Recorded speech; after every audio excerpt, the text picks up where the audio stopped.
இயேசு உங்களை நேசிக்கிறார். பிரியமானவர்களே, இந்த நாள் ஆண்டவர் நம்மளோடு பேசும்படியாய் வேதத்திலிருந்து 2 வசனங்களை கூட வாசித்து நாம் கற்றுக்கொள்ளக்கூடிய, கடைபிடிக்க வேண்டிய, அறிந்து கொள்ளக்கூடிய காரியங்களை ஆண்டவர் நம்மளோடு இடைபடுவாராக.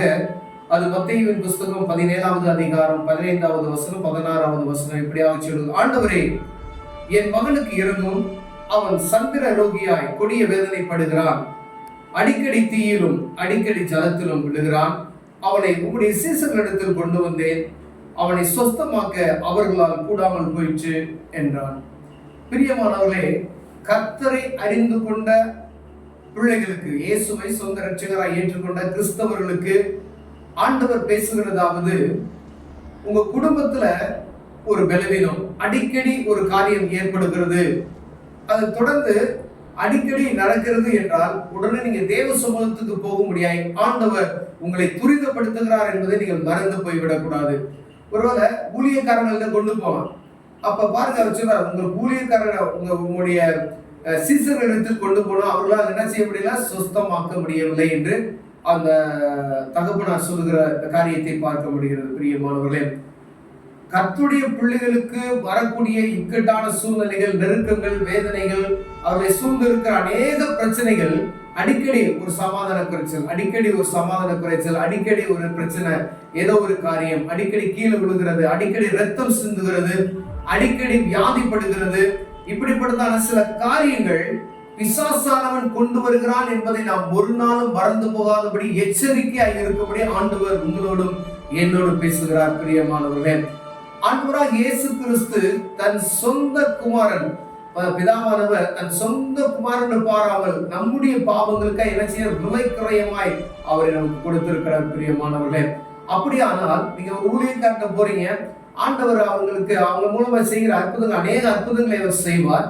ஆனாலும் அந்த பிள்ளைக்காய் விலைக்கிரயம் என்ன செய்வீர்கள், என்ன செய்வோம், அதுதான் பார்க்கணும். ஒருவேளை நீங்க ஒரு காரியத்துக்காக நம்ம ஜெபம் பண்றோம், அந்த காரியம் நமக்கு நடக்கல அப்படின்னு சொன்னா நம்ம என்ன செஞ்சிடறோம், நார்மல் பேசுறோம், அப்படி அடுத்த காரியத்துக்கு போயிடுறோம். ஆனா ஆண்டவர் விரும்புகிறது மீண்டும் மீண்டுமாய் ஒரு காரியத்தை, ஒரு ஆண்டவர் அதை நம்ம குடும்பத்துல நிகழ்வுக்கு உண்டாக்குறத நம் யோசிக்கும்படியா ஆண்டவர் அதை திருப்பி திருப்பி அனுமதிக்கிறத பார்க்கணும்.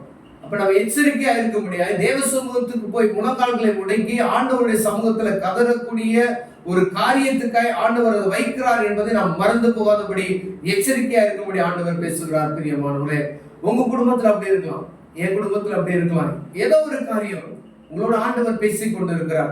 அநேக பிள்ளைகள் நிமித்தமா வரக்கூடிய பிரச்சனைகள், அநேக மனைவிமார்கள் நிமித்தமா வரக்கூடிய பிரச்சனை, அநேக கணவன்மார்களுக்கு வரக்கூடிய பிரச்சனைகள், ஏதோ ஒரு மனிதனுக்கு உங்க குடும்பத்துல, ஒரு குடும்பம் தான், அந்த குடும்பத்திற்கு யாருக்கும் ஒருத்தருக்கு இப்படிதான பிரச்சனைகள் அடிக்கடி வருகிறது. அப்படி என்றால் தேவ சமூகத்துக்கு போக முடிய ஆண்டவர் அற்புதம் செய்வார். பிரியமானவர்கள், அவர் சமூகத்துக்கு போங்க, அவரால் மாத்திரம் தான் அற்புதம் செய்ய முடியும். நீங்க அவரை பார்க்காதபடிக்கு நாம் அங்கங்க எங்க வேணா நீங்க போகலாம், ஊழியக்காரட்ட போகலாம். ஆனா நீங்க என்ன செய்யணும், இயேசுவை நோக்கி பார்க்கணும். அவர் முகத்தை நோக்கி நீங்க பார்க்கும் பொழுது ஆண்டவர் விடுதலை செய்ய வல்லவராய் இருக்கிறார். நான் எப்படி வேணாலும் இருப்பேன், எனக்கு எல்லா காரியங்களும் நடக்கணும்னா அது ஒரு நாள் நடக்கும். இயேசு கிட்ட போகணும், முதல் விலைக்கிரையை செலுத்தணும். 1/2 மணி நேரம் தேவ சமூகத்துல உட்கார்ந்து பிள்ளைக்காண்டி ஜெபிக்க முடியல ஒரு தகப்பனோ ஒரு தாயோ, அப்ப ஆண்டவர் எதுக்கு அற்புதம் செய்யணும்? ஒரு மகனோ ஒரு மகளோ வச்சுக்கோங்களேன், அவங்களுக்கு ஒரு அற்புதம் நடக்கணும், ஜெபம் பண்றீங்க, ஊழியக்காரங்க ஜெபம் பண்றாங்க, ஆனா கேட்கல. ஆனா ஆண்டவர் சொல்றார், என்னை நோக்கி பாரு அப்படின்னு சொல்றார். இந்த தகப்பன் பாருங்க, போய் ஏதாவது செய்யக்கூடும், அவனுடைய பாரத்தை இயேசு கிட்ட கொட்டுறதை நாம் பார்க்க முடிகிறது. அப்ப அவன் அவ்வளவு வேலையை விட்டுட்டு தேவ சமூகத்துக்கு போய் தன்னுடைய மகனுக்காய் கதறக்கூடிய அந்த காரியத்தை ஆண்டவர் நமக்கு நினைவு, இயேசுவை அறிந்து கொண்டவர்களாகிய நமக்கு ஆண்டவர் மீண்டுமாய் ஒரு விசை நமக்கு தெளிவுபடுத்துகிறார். பிரியமானவரே, தேவ சமூகத்துக்கு போகணும். 1/2 மணி நேரம் டிவி பார்க்க நேரம் நமக்கு ஈஸியா இருக்கு, எப்படி போகுது, அழகா அருமையா போகும்.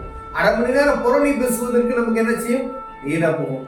1/2 மணி நேரம் ஈஸியா வெளியில போய் யார்ட்டையாவது பேசுறோம், இல்ல ஷாப்பிங் போறோம், அப்படிப்பட்டதுக்கு நேரம் எளிமையா போயிடும். ஆனா தேவ சமூகத்துல 1/2 மணி நேரம் செலவு பண்ணுவது நமக்கு என்ன செய்யுது, கஷ்டப்பா இருக்கு. எதுக்கு கஷ்டப்பா இருக்கு, தன்னுடைய பிள்ளைக்காய் தேவ சமூகத்துல கதறுகிற, தன்னுடைய பிள்ளைக்காய் தேவ சமூகத்துல அழுகிற, தன்னுடைய கணவனுக்காய் தேவ சமூகத்துல கதறுகிற, தன்னுடைய மனைவிக்காய் தேவ சமூகத்துல கதறுகிற ஒருவனையும் காணோம் என்று அங்கலாய்க்கிறார் ஆண்டவர்.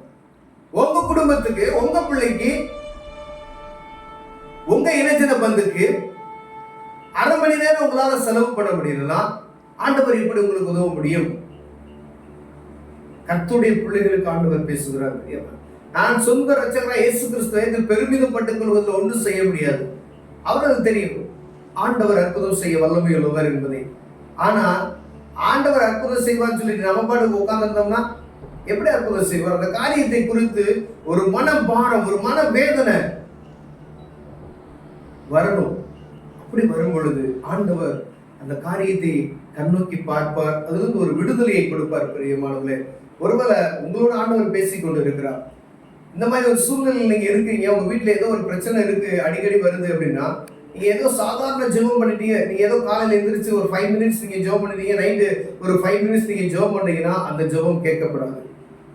ஊழியக்காரங்கிட்ட கொண்டு போறான், அவர்களால் சுகப்படுத்த முடியவில்லை என்கிற அந்த வார்த்தையை பாருங்க. அப்ப இயேசு கிட்ட கொண்டு வரான். அப்ப ஏன் நீ என்ன செய்யணும்? தேவ சமூகத்துக்கு நீங்க போகணும். நேரடியா பேரண்ட்ஸோ கணவனோ மனைவியோ சம்பந்தப்பட்ட ஒரு ஆள் விளைக்கரையை கொடுக்க முடியாது. ஆண்டவர் சமூகத்தை நோக்கி பார்க்க முடியாது. ஆண்டவர் விரும்புகிறார். பிரியமானவர்களே, ஒரு சின்ன காரியம் உங்க குடும்பத்துடைய சமாதானத்தை கெடுத்துள்ளது. சமாதானம் கெடுக்குதா? தேவ சமூகத்துக்கு போயிருங்க. ஆண்டவர் அற்புதம் செய்ய வல்லமுள்ளவராக. இந்த ஆண்டவரை அறிந்து கொண்ட பிள்ளைகளுக்கு ஆண்டவர் பேசுகிறார். ஏதோ அறியப்படாத ஜனத்துக்கு அல்ல, அவர்களுக்கு ஆண்டவர் அற்புதங்கள் செய்ய வல்லமுள்ளவராக. நீ தெரிந்து கொண்டு, இயேசு எப்படிப்பட்டவர் நமக்கு தெரியும், அவர் சர்வ வல்லமையுள்ள தேவன் எனக்கு தெரியும். நான் ஆண்டவரை பத்தி எனக்கு தெரிஞ்சுக்கிட்டு நான் எப்படி வேணாலும் இருப்பேன் அப்படின்னு சொன்னா ஆண்டவர் எப்படி அற்புதம் செய்ய முடியும்? ஏன் அவர் செய்யணும்? அவங்களுக்கே இல்லாத அக்கறை அவருக்கு எப்படிங்க வரும்? அவர் சர்வ வல்லமையுள்ள தேவன். அவருக்கு மறைவான ஒன்றும் கிடையாது. உள்ளுத்திரியங்களை அறிந்திருக்கிறார். உங்களை தேவ சமூகத்துக்கு வரும்படியா சில காரியங்களை அனுமதிப்பார். அப்ப நீங்க என்ன செய்யணும்? தேவ சமூகத்துக்கு நீங்க போகணும். ஆண்டவர் அற்புதம் செய்வார். கண்களை கூட ஜெபம். அன்பின் தகப்பனே, அருமையான நாளுக்காய் ஸ்தோத்திரம். ஆண்டவரே, எங்களோடு பேசினி ஒரு காரியம் குடும்பத்துல மீண்டும் மீண்டுமாய் ஆண்டவரை வேதனைப்படுத்துகிறது என்றால் அது தேவ சமூகத்தை நோக்கி பார்க்கும்படியா என்பதை நாங்கள் உணர்ந்து கொள்கிற ஒரு உணர்வின் ஆவியை தாங்க ஆண்டவரே. எங்களுக்குள்ள காணப்படுகிற உணர்வற்ற ஆவி எங்களை விட்டு எடுத்து போடுங்க நான் சொல்லிக்கிறேன். எப்படிப்பட்டதான குடும்பங்கள்ல ஆண்டவரை இந்த பிரச்சனைகளை இயேசுவின் நாமத்தில் கடிந்து கொண்டு ஜெபிக்கிறையா, ஒரு அற்புதம் செய்யுங்க. இயேசுவின் நாமத்தில் விடுதலை தாங்க. இயேசுவின் நாமத்தில் பிதாவே.